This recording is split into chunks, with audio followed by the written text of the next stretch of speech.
ala ni'amihi zahirah wal batinah qadiman wa hadithan wa ashhadu an la ilaha illallah wahdah la syarikalah wa ashhadu anna muhammadar rasulullah allati la nabiyya ba'dah amma ba'd. Qala Allah ta'ala bil Qur'anil Karim a'udzu billahi minasy syaithanir rajim qul la yusibana illa ma kataballahu lana al-ayah wa qala Rasulullah sallallahu alaihi wasallam Allahumma inni a'udzu bika minal baras wal junun wal judam wa min sayyi al-asqam. Hadirin ikhwati iman, bapak-bapak dan ibu-ibu baik yang hadir di majelis ini maupun yang mengikuti kajian ini di tempat masing-masing melalui layanan live streaming di Facebook Sigabah dan Kang Deni. Juga di hari Kamis ada tambahan layanan melalui YouTube Sigabah. Tidak ada pujian yang paling pantas terucap dari lisan selain alhamdulillah, karena atas kudrah iroda serta inayah Allah subhanahu wa ta'ala kita bisa dipertemukan kembali di pagi hari ini untuk melanjutkan ikhtiar usaha kita untuk meningkatkan kualitas keimanan serta amal soleh kita melalui thalabul ilmi. Dan materi kajian seperti yang telah dipublikasikan melalui media, bahwa materi kajian merupakan edisi khusus sehubungan dengan kabar gembira yang kita terima Bapak Ibu ketika orang tua dan guru kita khususnya di Dewan Hizbah telah mengeluarkan pandangan resmi sebagai panduan agar kita berpikir dengan benar, kemudian berucap dan bersikap saat menghadapi musibah yang sedang kita alami, khususnya bagi umat Islam di Indonesia. Maka pada hari kemarin para pimpinan Dewan Hizbah dan anggota senior telah mengadakan musyawarah yang dibantu oleh tim sekretariat Dewan Hizbah, sehingga telah membuat beberapa pandangan. Walaupun begitu antusias dan mungkin menunggu, sehingga walaupun belum resmi disebarkan sudah tersebar di media sosial. Mungkin itulah karakter masyarakat kita, sehingga di dalam fotokopi di situ disebutkan dengan dalil-dalil terlampir, tetapi belum sempat disampaikan lampirannya karena sudah dulu menyebar. Oleh karena itulah, maka materi kajian kita akan mencoba membaca ulang, dan sekiranya ada catatan-catatan terutama dalil dan pengertian yang jangan sampai multitafsir di dalam prakteknya, perlu untuk diberikan catatan sebagai syarah hasil koordinasi dengan tim sekretariat Dewan Hizbah. Nah, dalam makalah atau surat resmi yang Bapak Ibu pegang dan juga Bapak Ibu di rumah yang telah mengetahui atau mendapatkan di media sosial, maka di dalam pandangan Dewan Hizbah ini kurang lebih ada 4 topik yang dibahas, atau 5. Yang pertama yaitu berisi tadhkirah, 2 tentang ibadah Jumat, yang ketiga tentang qunut nazilah, Yang keempat pengurusan jenazah. Yang kelima tentang karantina. Mari kita baca tadzkirah di poin pertama. Hendaknya umat Islam semakin mendekatkan diri kepada Allah dengan meningkatkan kualitas ibadah, beristighfar, berzikir, memperbanyak sedekah dan senantiasa berdoa kepada Allah Subhanahu wa taala agar diberikan keselamatan dan perlindungan dari musibah wabah corona. Di antara, nah ini tidak ada catatan, ini catatan dari saya sebagai syarah. Banyak doa yang bisa kita pakai, baik yang maksur, artinya redaksinya langsung dari Nabi, atau dibuat oleh kita sendiri. Tetapi sekiranya Bapak Ibu hendak berdoa yang sudah ada maksur, maka antara lain yang bisa dipakai rujukan doa dengan redaksi Allahumma inni a'udzubika minal baros. Ya Allah, aku berlindung kepadamu dari penyakit sopak, wal junun, gila, wal judam, kusta, wa min sayyi'il asqam, dan dari segala penyakit yang buruk atau mengerikan lainnya. Lagi-lagi Bapak Ibu, masyarakat Indonesia sangat kreatif. Karena doa ini dipandang kurang, dicantumkanlah tambahan wal virus corona gitu Bu. Padahal dengan doa ini wabah apapun sudah tercover atau tercakup dengan ungkapan wa min sayyil asqam.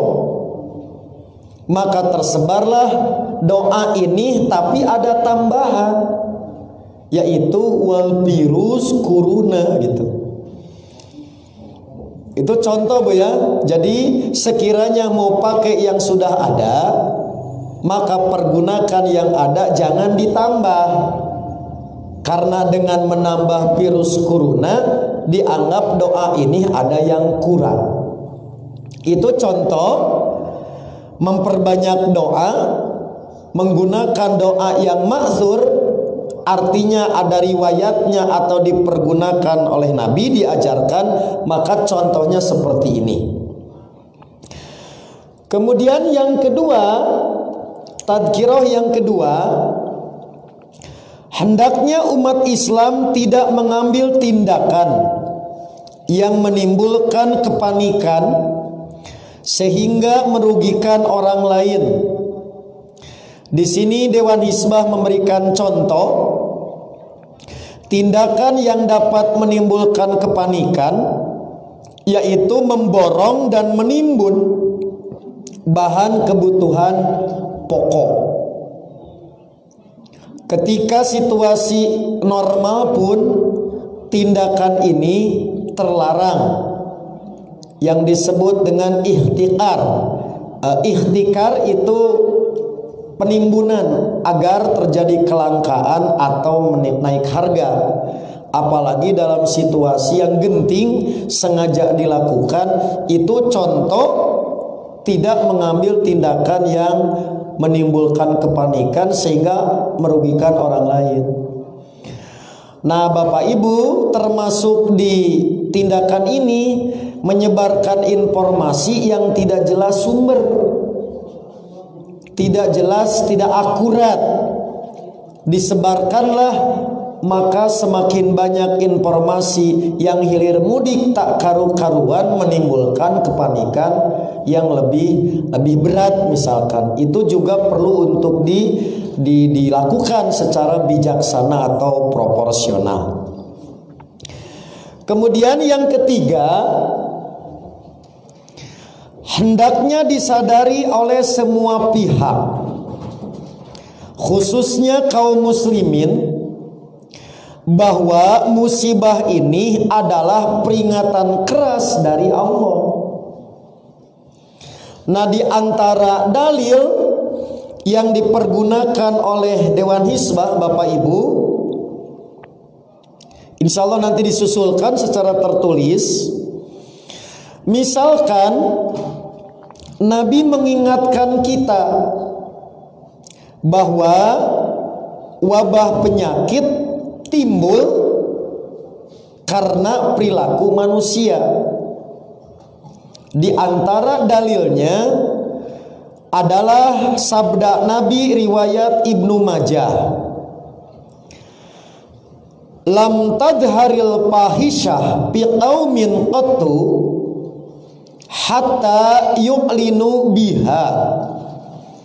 Tidaklah kekejian menyebar di satu kaum, kemudian mereka melakukannya dengan terang-terangan, illa fasya bihim at-ta'un wal auja allati lam takun madat fi aslafihim alladina madaw. Kecuali akan tersebar di tengah mereka penyakit ta'un dan kelaparan yang belum pernah terjadi pada nenek moyang sebelumnya. Ini contoh peringatan keras berkenaan dengan perilaku. Ada yang harus kita evaluasi, ada yang harus kita benahi. Dalam hadis lain, Nabi menyebutnya annahu kana adzaban yab'atsuhullahu ala mayasya, bahwa wabah ini adalah siksaan yang Allah kirim kepada orang yang Dia kehendaki. Tetapi bagi orang mukmin, terutama saat terkena, menjadi rahmatan lil mukminin. Itu contoh Bapak Ibu yang dimaksud oleh Dewan Hizbah, peringatan keras bagi kita semua. Kemudian yang keempat, setiap orang wajib berusaha menjaga kesehatan dan menjauhi setiap perkara yang menyebabkan terkena penyakit dengan cara mengoptimalkan ikhtiar yang kami sebut dengan ikhtiar langit dan ikhtiar bumi, sabar dalam menjalani dan tawakal kepada Allah. Nah, di antara dalil optimalisasi ikhtiar bumi, Bapak Ibu, yaitu tidak mendatangi area terjangkit. Itu termasuk ikhtiar agar tidak tertular. Inilah hikmah Nabi melarang untuk masuk ke zona yang dinyatakan itu sudah terjangkit, yang di dalam jangan keluar. Hikmahnya agar tidak terjadi penularan, sebagaimana disabdakan oleh Nabi, piro minal majdum piro roka minal asad. Larilah dari orang yang kusta sebagaimana engkau lari dari singa. Kapan kita berlari? Nah, pihak berwenang itu penting untuk dijadikan acuan, termasuk nanti apakah virusnya sudah terkendali, masih terkendali, tidak terkendali. Itulah nanti poin yang akan saya sampaikan, terutama berkenaan dengan pandangan tentang kapan sholat Jumat, kapan berubah menjadi zuhur. Contoh ya Bu ya, ini dalil optimalisasi ikhtiar bumi. Kemudian dalil lain, agar wabah tidak lebih meluas penyebaran, Nabi bersabda, la turidul mumridho alal mushi, dan janganlah membawa onta yang sakit kepada orang yang sehat gitu. Jadi dipisah. Itu upaya mencegah penularan. Itu begitu Bapak Ibu contohnya di antara landasan dalil untuk tadkirah di poin yang keempat. Nah, sekiranya telah berusaha seoptimal mungkin, baik ikhtiar langit maupun ikhtiar bumi, kemudian kaum muslimin terkena, semoga menjadi kafarah dan menjadi pahala yang tak terhingga.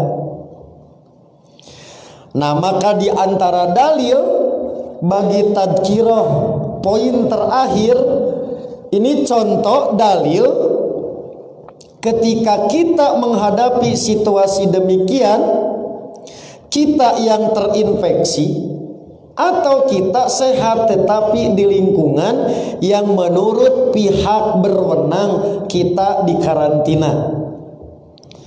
Maka Nabi bersabda, falaisa min abdin yaqa'u ta'un payamkuthu fi baladihi sabiran. Tidaklah seseorang yang berada di wilayah yang terjangkit ta'un, kemudian ia tetap tinggal di negerinya dan selalu bersabar.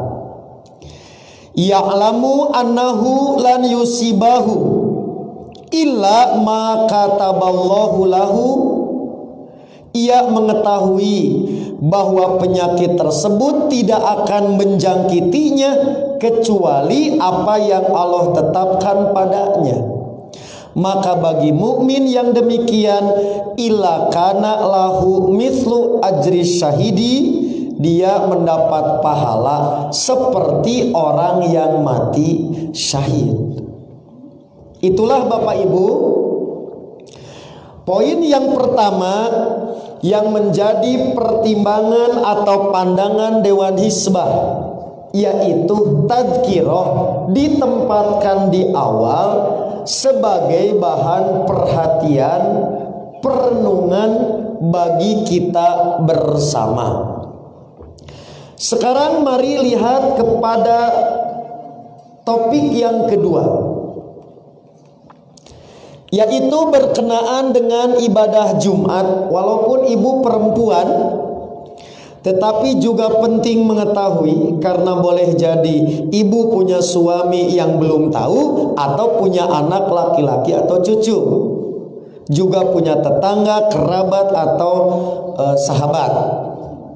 Di sini ada beberapa catatan penting dari Dewan Hizbah tentang topik ibadah Jumat. Saat menyebarnya virus yang mematikan seperti corona, bagi yang tidak dikecualikan dari kewajiban Jumat atau dia bukan musafir, maka tetap wajib melaksanakan ibadah Jumat. Apa pertimbangan Dewan Hizbah Bapak Ibu? Karena dalil tentang siapa yang wajib Jumat dan siapa yang tidak wajib Jumat itu berlaku secara standar tanpa ada perubahan dengan situasi dan kondisi. Antara lain Bu, yaitu surat Al-Jumu'ah ayat 9, sebagai babak baru perubahan sholat 3 tahun di Mekah, hari Jumat waktu duhur sholat duhur. Tetapi setelah turun surat Al-Jumu'ah, saat Nabi di perjalanan jelang masuk ke Madinah, yaitu di kabilah Bani Salim bin Auf, yang saya sebut daerah penyangga Madinah, turun surat Al-Jumu'ah, Nabi melaksanakan Jumat yang pertama dan menyampaikan khutbah yang pertama. Maka berubahlah pada hari Jumat yang asalnya semua umat Islam yang terkena kewajiban melaksanakan zuhur, maka berdasarkan ayat ini maka ada pihak yang menjadi wajib Jumat. Barulah setelah Nabi masuk ke Madinah di tahun-tahun pertama, Nabi kemudian menegaskan maksud ayat itu, yaitu ada kaum muslimin yang tidak terkena kewajiban Jumat.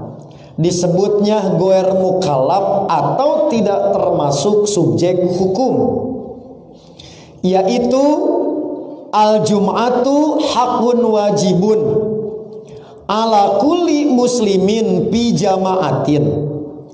Jumat adalah hak yang wajib bagi setiap muslim secara berjamaah illa arba'ah, kecuali 4 golongan. Pertama, abdun mamlukun, hamba sahaya. Yang kedua, awim ro'atun, perempuan. Yang ketiga, awasobiyun, anak kecil. Yang keempat, awak maridun, yaitu orang yang sakit. Berarti Bapak Ibu memperhatikan ayat, memperhatikan hadis, jelas siapa yang terkena kewajiban Jumat dan siapa yang tidak. Yaitu bagi laki-laki muslim yang sehat, merdeka, baik ketika safar maupun mukim, dia wajib Jumatan.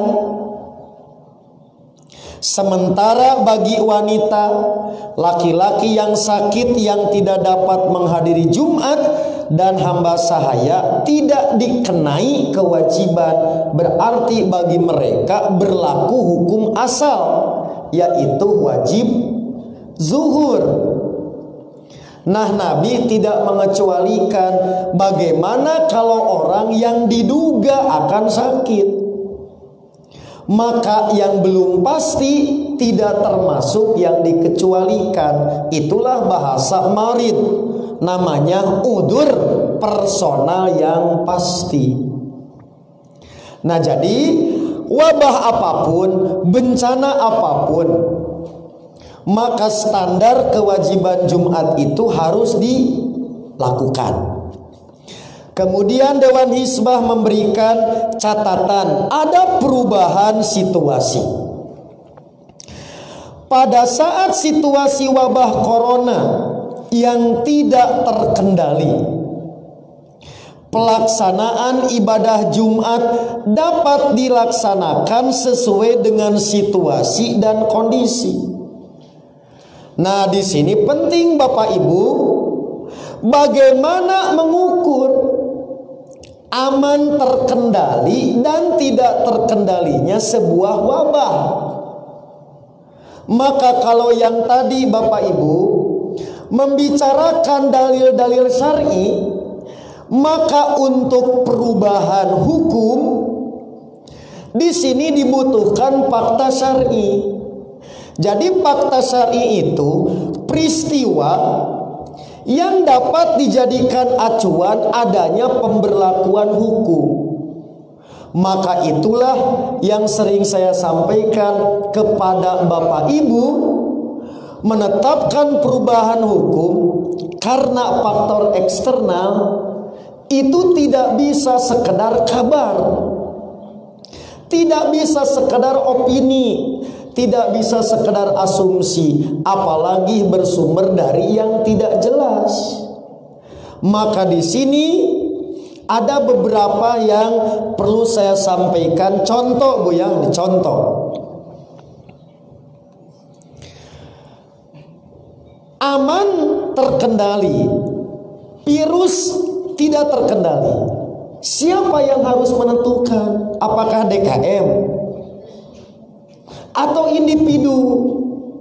Nah, sekali lagi, maka Dewan Hizbah memberikan catatan, semua ini ditetapkan oleh pihak berwenang. Saya ambil contoh Bu ya. Berarti untuk menetapkan situasi demikian kondisional, maka contoh saya memberikan beberapa contoh.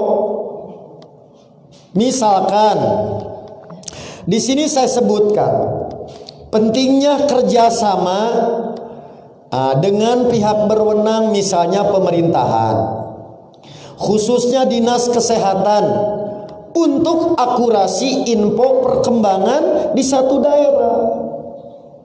Ini penting untuk berubah atau tidak normal sholat Jumatnya. Ternyata berubah, Jumatnya tetap, situasinya berubah. Dari mana kita mengetahui perubahan? Itu contoh. Ini yang sering saya sampaikan, karena jamaah Ibnu Hajar aktif di pemerintahan, di PKK, di kelurahan. Itu penting kita update informasi, sebab nanti ada perubahan fatwa. Maka yang merubah fatwa itu harus berdasarkan informasi akurat, bukan sekedar kabar. Oke, contoh itu Bu ya. Nah, dua, bisa juga kita melakukan akses informasi dari sumber terpercaya otoritatif, yaitu pihak berwenang yang memberikan keterangannya sah, bukan sekedar kabar, apalagi kabar burung. Misalnya untuk Jawa Barat, bisa nanti dicek di Pikobar, bukan Bang Sobar, Pusat Informasi dan Koordinasi untuk COVID-19. Nanti saya perlihatkan contohnya. Kemudian juga perhatikan penjelasan resmi pihak berwenang seperti gubernur, wali kota, bupati, atau pejabat terkait. Inilah Bapak Ibu, misalkan saya ambil contoh nih. Apakah untuk Jawa Barat ini masih terkendali atau tidak terkendali? Enggak boleh DKM mengambil kesimpulan Jumat ditutup, sementara pihak terkait, pihak berwenang masih menyatakan aman, terkendali. Nah, disinilah mohon maaf Bapak Ibu, akhirnya orang tambah panik, karena terkadang banyak pihak yang tidak berwenang itu memberikan opini, memberikan persepsi, memberikan penafsiran, sehingga kepanikan akhirnya bukan oleh virus, tetapi oleh informasi yang hilir mudik tak karu-karuan. Oke, kalau kita ambil rujukan hari ini, misalkan untuk Jawa Barat, Kang Emil menyatakan gitu kan, bahwa berdasarkan data terakhir yang didapat, insya Allah Jawa Barat masih aman, terkendali. Itu contoh Bu. Maka tak boleh kemudian kita menyatakan sekarang Jumatannya di rumah. Kenapa? Teuing wes sieun, nggak boleh. Itu contoh yang namanya fakta syar'i. Kemudian kalau kota Bandung, misalkan kata Bang Oded gitu kan, bahwa belum mengeluarkan kebijakan kejadian luar biasa yang disebut KLB Corona di kota Bandung. Kota Bandung aman, terkendali, kini masih dalam status waspada. Itu contoh Bu. Oke, jadi ini yang namanya tidak terkendali, dilakukan Jumatan sesuai dengan situasi dan kondisi. Siapa yang memberikan kewenangan? Tidak bisa sembarang orang. Maka informasi ini penting agar tadi terjadi perubahan fatwa. Misalkan Sorbu Sawit Ustad, Ibu sudah dapat kabar Bandung tidak terkendali di kecamatan tertentu gitu. Misalkan kecamatan Buah Batu dibutuhkan fatwa, misalkan kan, Nah, kemudian dirubah. Maka untuk buah batu itu pun tidak semua kelurahan. Kelurahan tertentu di rumah misalkan. Nah, ini penting saya sampaikan. Jadi Dewan Hizbah sudah demikian apik, supaya tidak terlalu banyak pihak yang justru memberikan pandangan-pandangan yang bukan mencerahkan, justru semakin membingungkan. Kemudian ini contoh Bu ya. Ini contoh. Ini contoh pil kobar, bukan Bang Sobar. Kan bisa dicek. Sekiranya tadi ada yang tidak dimengerti, ada nomor kontaknya. Apa maksud bahasa kita mah ada yang sebut ODB, orang dalam pengawasan, apa pemantauan, atau ada PDB, kan gitu. Nah, ini penting. Yang demikian itu namanya fakta syar'i. Jadi peristiwa atau kondisi yang menjadi landasan. Jadi tidak boleh DKM gitu. Iya Bu ya. Contoh ya, ini contoh. Ini saya ambil contoh nih. Ini update-nya kemarin tanggal 18. Ini contoh dibuat se-Jawa Barat gitu Bu. Orang yang dalam pemantauan misalkan 1165, karena mengerti yang disebut ODB disangkanya pasti positif, disebarkan. Jawa Barat tidak aman terkendali karena jumlahnya 1165. Nah, itu contoh. Padahal yang sudah pasti itu yang terkonfirmasi dalam peta diberi warna positif merah. Yang tadi orang dalam pengawasan ODB warna ini kan gitu. Inilah kenapa saya sekarang ngaji. Libur atau tidak, saya tinggal cek dulu.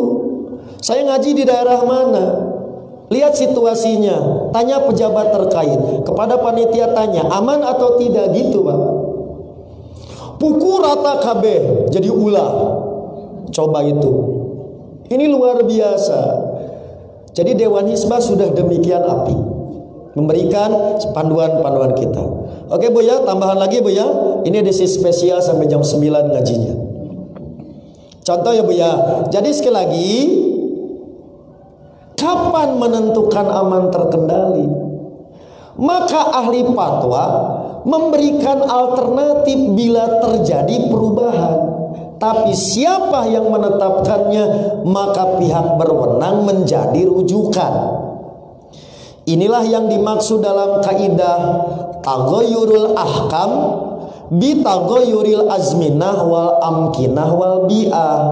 Hukum fatwa bisa berubah disebabkan perubahan waktu, tempat, dan lingkungan.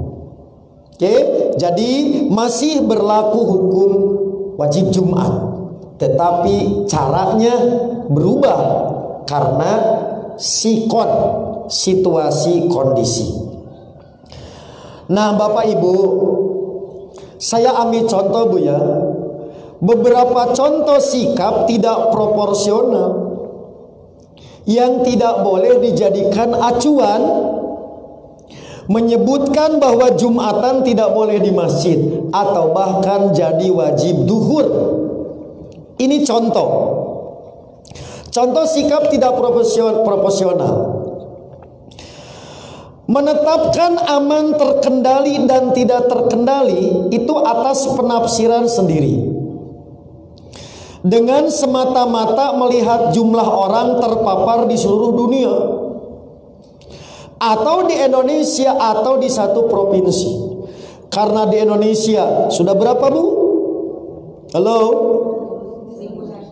Nah misalkan sekian jumlahnya, oh kesimpulannya tidak aman terkendali, tidak boleh. Itu contoh sikap tidak proporsional. Karena begitu banyak, lalu mengatakan orang tak boleh sholat berjamaah, misalkan. Itu contoh, digitik rata kalau bahasa Jerman itu. Ya Bu ya, ini contoh tidak proporsional. Kemudian yang agak lucu, hasil tafsirannya itu dipakai parameter untuk semua wilayah atau daerah. Misalnya, karena di daerah A sudah banyak yang positif terjangkit dan dinyatakan tidak terkendali, otomatis daerah B juga berarti tidak aman dan tidak boleh. Itu Bu. Jadi sekali lagi ini contoh-contoh tidak proporsional. Itulah kenapa harus pihak yang berwenang menetapkan demikian.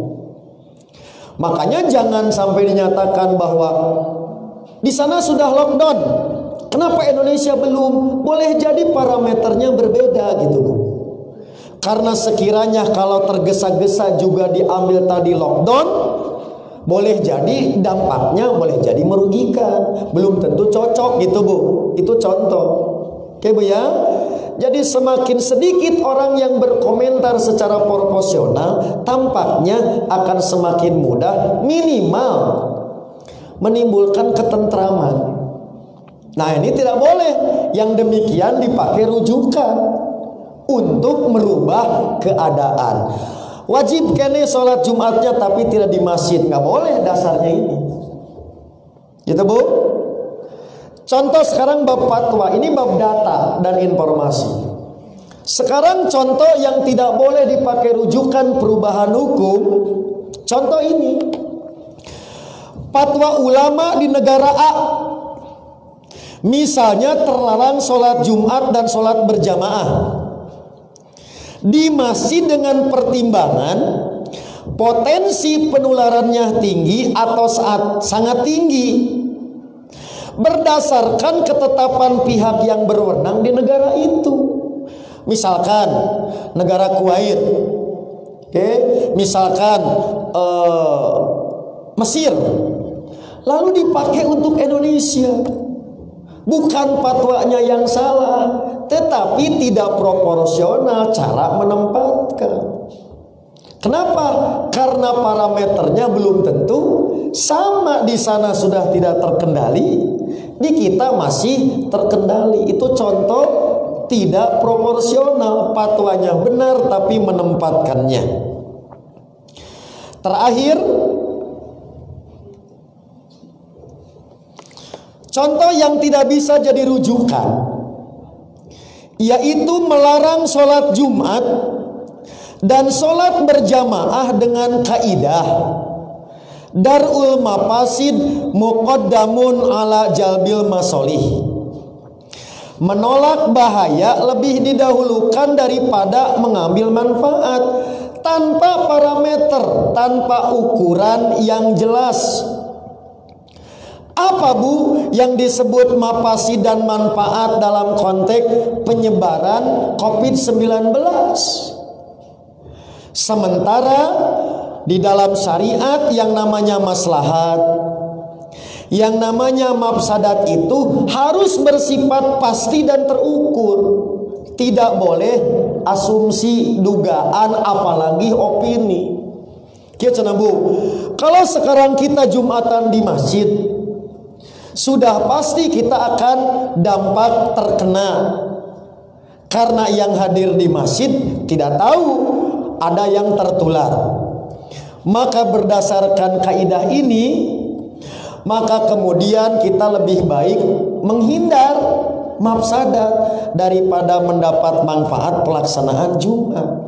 Dari mana mengukurnya? Tidak boleh opini. Maka kembali kepada pihak berwenang tadi. Tanya kepada pihak berwenang, sudahkah demikian? Nah itu contoh. Jadi tidak boleh kaidah ini dipukul rata digunakan. Itu juga tidak proporsional. Karena sekali lagi, ukuran mafsadat, kerusakan, ukuran manfaat itu terukur, bukan opini, bukan penafsiran.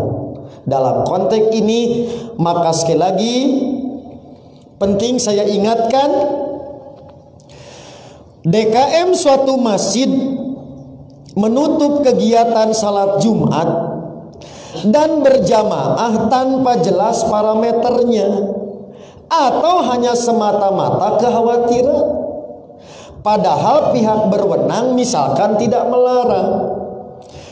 Cek Kang Odete temenang ayeuna mah di luar sama sekali. Itu contoh pihak berwenang tidak melarang, hanya tadi atur dari sisi kontak, lalu kemudian DKM menjadi melarang atau menutup, itu juga tidak proporsional. Nah, inilah yang dimaksud oleh Dewan Hizbah, bahwa sekiranya situasi dan kondisi tidak terkendali, tidak lantas jadi duhur, maka laksanakan dulu sesuai dengan situasinya. Ini hal yang penting untuk dipahami.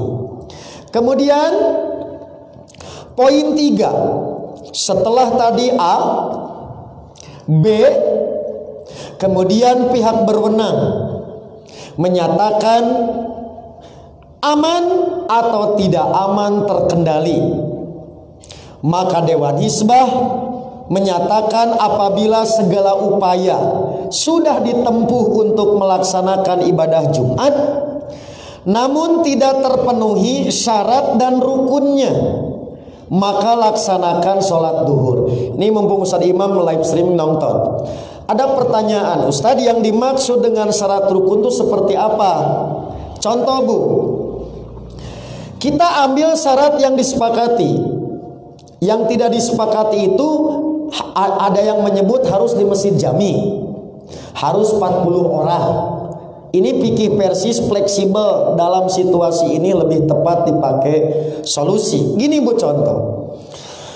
Kan arinu disebut jamaah itu Bu, sholat Jumat masih bisa dilaksanakan selama minimal ada 2 orang, ada imam dan makmum, kan gitu Bu. Nah, karena situasi tadi darurat, artinya dengan penyebaran virus COVID-19 yang tidak terkendali di satu kawasan misalnya, maka yang dapat mengancam jiwa tak ada satu orang pun hari Jumat nu keluar bumi. Sementara anak bapak atau incu masih anak-anak, masa incu bapak kudu khutbah? Berarti kan tinggal sendirian. Sementara syarat untuk berjumatan itu berjamaah, berarti itu contoh. Maka bagi dirinya jadi wajib zuhur. Nah, itu contoh. Jadi belum apa-apa, tong ka masjid, tong jumatan. Padahal situasi belum demikian. Itulah Bapak Ibu kepentingan Dewan Hizbah memberikan alternatif. Hukum asal, hukum standar, hukum baku. Ada perubahan tergantung lingkungannya, tergantung situasinya. Maka inilah yang perlu untuk disampaikan. Inilah yang terakhir Bapak Ibu, karena yang lainnya bisa dibaca di rumah, tak perlu dalil atau dalilnya sudah pada hafal. Terakhir nih, penderita virus corona, kembali, siapa yang menentukan? Nah kan, nggak boleh juga tetangga. Si eta kenapa? Tidak boleh. Ini berarti bukan dugaan, bisa dinyatakan tadi ODB atau tadi yang positif, ya Bu ya. Jadi bukan kita. Disinilah kenapa pemerintah kalau ada yang positif atau ODB saja nggak boleh sebutkan nama. Sebab bisa jadi tadi orang salah duga dan dikucilkan. Padahal mah karek suspek. Cuman flu biasa disangkana karena kerusum corona. Jol corona itu bahaya. Paham Bu? Jadi begitu pas tetangga, tuh kadinya saya bilang, coba. Ini bahayanya luar biasa. Dewan Hizbah saya kira sudah cukup apik. Maka berbagai tahapan ini dilakukan untuk apa? Jangan sampai tadi orang menganggap enteng, tetapi orang juga serampangan juga tidak boleh. Jadi sudah pasti Bu ceritanya itu, maka dia wajib menjaga. Oke, sudah dinyatakan positif karena tetangga tak apaleun. Akawarung kenehna nggak boleh. Dia harus mengisolir diri agar tidak terjadi penularan kepada orang lain. Nah, baru bagi yang demikian wajib melaksanakan sholat duhur. Nah itulah Bapak Ibu, 2 dari 5. Maka mengurus jenazah tinggal dibaca oleh ibu. Kembali ini harus orang yang ahli, karena intinya jangan terjadi penularan. Kemudian kunut tidak perlu, cukup dengan berdoa. Kemudian karantina harus kita dukung nanti kewenangan kalau sudah waktunya karantina wayah nawe Bu. Sim kuring mau maksakeun ngaji cek Mang Odet teh Kecamatan Buah Batu, Kelurahan Cijaura, sudah waktu masuk kategori karantina. Siap Mang? Ka Mang Odet teh moal ka mana-mana tapi suplai makanan. Halo, sadiakeun mie goreng tanpa henti. Aku atong kurang, ledeng benerkeun, listrik 24 jam, itu contoh. Nah itulah Bapak Ibu, dalam kerangka ini antara ulama dan umaro itu perlu bekerja sama. Umaro juga dalam tanda petik jangan menyembunyikan informasi yang harus diakses oleh publik terang benderang, karena ini cukup berpengaruh terhadap fatwa, tak terkecuali dalam urusan ibadah mahdoh yang berubah karena situasi dan kondisi. Saya kira Bapak Ibu demikian dulu yang bisa disampaikan. Oke, maka bisa dilihat lagi nanti di Facebook, di YouTube, dan sampai hari-hari ke depan dimanapun saya akan sosialisasi ini agar kembali cara berpikir, berucap dan bertindak itu selaras dengan panduan syariat atas acuan pihak berwenang yang bisa dipertanggungjawabkan. Insya Allah kita bertemu kembali hari Selasa, dan alhamdulillah upaya maksimal kita lakukan. Kemarin Ibnu Hajar sudah bebersihkan Bu ya. Ya sudah bebersih, mudah-mudahan dengan bebersih yang kemarin mencoba datang ke sini virus coronanya sekarang sudah pergi. Kita senantiasa berdoa dan kita berusaha semaksimal mungkin. Sebelum datang ibu ke sini cuci tangan, gitu Bu ya. Dari sini juga cuci tangan, karena sekali lagi itu adalah bagian dari wujud ibadah kita dalam upaya menjalankan petunjuk agama. Demikian yang bisa disampaikan, mudah-mudahan menjadi tambahan ilmu yang bermanfaat, dan mohon maaf atas segala kekurangan. Aqulu qouli hadza wa astaghfirullah li wa lakum. Wassalamualaikum warahmatullahi wabarakatuh.